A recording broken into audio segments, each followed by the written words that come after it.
মঙ্গলবার সকালে কদমতলা এলাকায় ওভারলোড ডাম্পার গাড়ির বেপরোয়া চলাচলকে কেন্দ্র করে উত্তেজনা ছড়িয়ে পড়ে।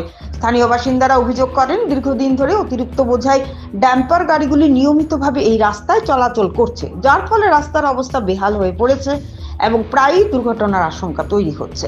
এই পরিস্থিতির প্রতিবাদে সকালেই ক্ষুব্ধ জনতা কদমতলা ত্রিমুখী মোড়ে রাস্তা অবরোধ করেন।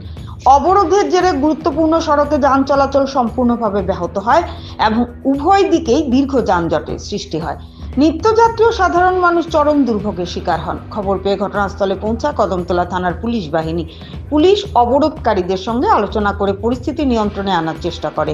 স্থানীয়দের দাবি, অবিলম্বে ওভারলোড গাড়ি চলাচলে কড়া নজরদারি ও প্রয়োজনীয় প্রশাসনিক ব্যবস্থা নিতে হবে, নচেত বৃহত্তর আন্দোলনের পথে হাঁটবেন তারা।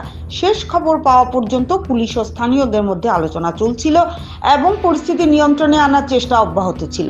ভানুচন্দ্রের রিপোর্ট, আসাম প্রাইম নেটওয়ার্ক। বিশেষ সৌজন্যমূলক এখানে আলাপ আলোচনা হয়েছে। উনি আমাদেরকে কথা দিয়েছেন যে আজকে থেকে হাইবা যে গাড়িগুলো আছে উনি প্রশাসনের সহযোগিতা, পুলিশের সহযোগিতায় এখান থেকে যাওয়া আসা বন্ধ রাখবেন এবং যাতে ধুলাবালি না হয় উনি জলের ব্যবস্থা করবেন। ওনাদের কাছে আমরা ডিমান্ড রেখেছি, শুধু আজকে নয়, যতদিন পর্যন্ত এই রাস্তাটা পুরাদমে ঠিক হয়েছে কি হয়েছে না, সম্পূর্ণ ঠিক হওয়ার পরে যদি এখানে যাওয়ার প্রভিশন থাকে তাহলে যাবে, আর যদি এখানে যাওয়ার কোনো প্রভিশন না থাকে তাহলে তো যাবেই না। বিশেষ করি এখন এই যে মরশুম যেটা চলছে, এই মরশুমে যেভাবে অ্যাক্সিডেন্ট হচ্ছে হাইবা গাড়ি, আমাদের কদমতলা থেকে কদমতলায় প্রায় এখন পর্যন্ত 4-5 জন ছেলে অলরেডি ইয়ং জেনারেশন এই হাইবা গাড়ির সাথে মারা গেছে অ্যাক্সিডেন্টে, এই ওভারলোড এবং ওভার স্পিডের কারণে। আমরা প্রশাসনের কাছে অনুরোধ রেখেছি, আজকের থেকে যদি হাইবা গাড়ি বন্ধ না হয় তাহলে আগামীকাল, আজকে শুধু কদমতলা ত্রিমুখা নয়, আগামীকাল বড়গুল থেকে শুরু করে পুরা থানার পর্যন্ত পুরা রাস্তা আমরা এলাকাবাসী মিলে এবং বিএমএস মিলে সবাই মিলে পুরা রাস্তা বন্ধ করে দিয়ে দেবো। এই যে আমাদের জানা নেই, ওনারাই বলতে পারবেন। আর এখানে তো লেখা আছে, একটা সাইনবোর্ড আছে, এখানে লেখা আছে কত টন আইসি আমরা রাগনা হইয়া মানে খালি করিয়া আমরা তো এদিকে ফ্রেম তোলা এক ড্রাইভার আমরা দুইটাই বার, একজনের বাড়ি ফ্রেম তোলা, আমার বাড়ি সুরাই বাড়ি, আমি সুরাই বাড়ি যাইতাম এখন, তখন থেকে তাই ফ্রেম তোলা আমরা মালিকন থেকে ইউরিয়া লই, এখান থেকে ইউরিয়া লই আমরা গাড়িত ভরি, তখন এদিকে আইয়া দেখি খালি গাড়ি লইয়া অবরোধ করছেন তারা, রোড গাড়ি যায় রাইতে বা রোড ভাঙ্গি দিয়ে, তো এটা লইয়া আমরা অবরোধ চলে তারা রোডে যাওয়ার রিসেট করা, তারা করে এই রোডে হাইবা গাড়ি চলতো না, তখন আমরা যাইতাম কোন দিকে, কোন জায়গায় এটা কদমতলা পয়েন্টের মধ্যে এই ঘটনা।